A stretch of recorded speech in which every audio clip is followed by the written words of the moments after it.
Hello. Question number 55. Calculate the power delivered by the voltage source Vs in watts in the given circuit. 5 volt DC supply and 5 ampere current source connected in the circuit through 1 ohm, 1 ohm and 2 ohm resistors. Solution: use the nodal analysis. At the point X, Vx minus 5 upon 1 plus Vx upon 1 minus 5 ampere current equal to 0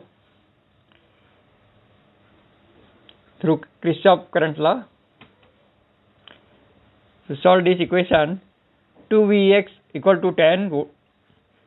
So voltage Vx equal to 5 volt DC. So the power delivered by voltage source Vs is 0 watts.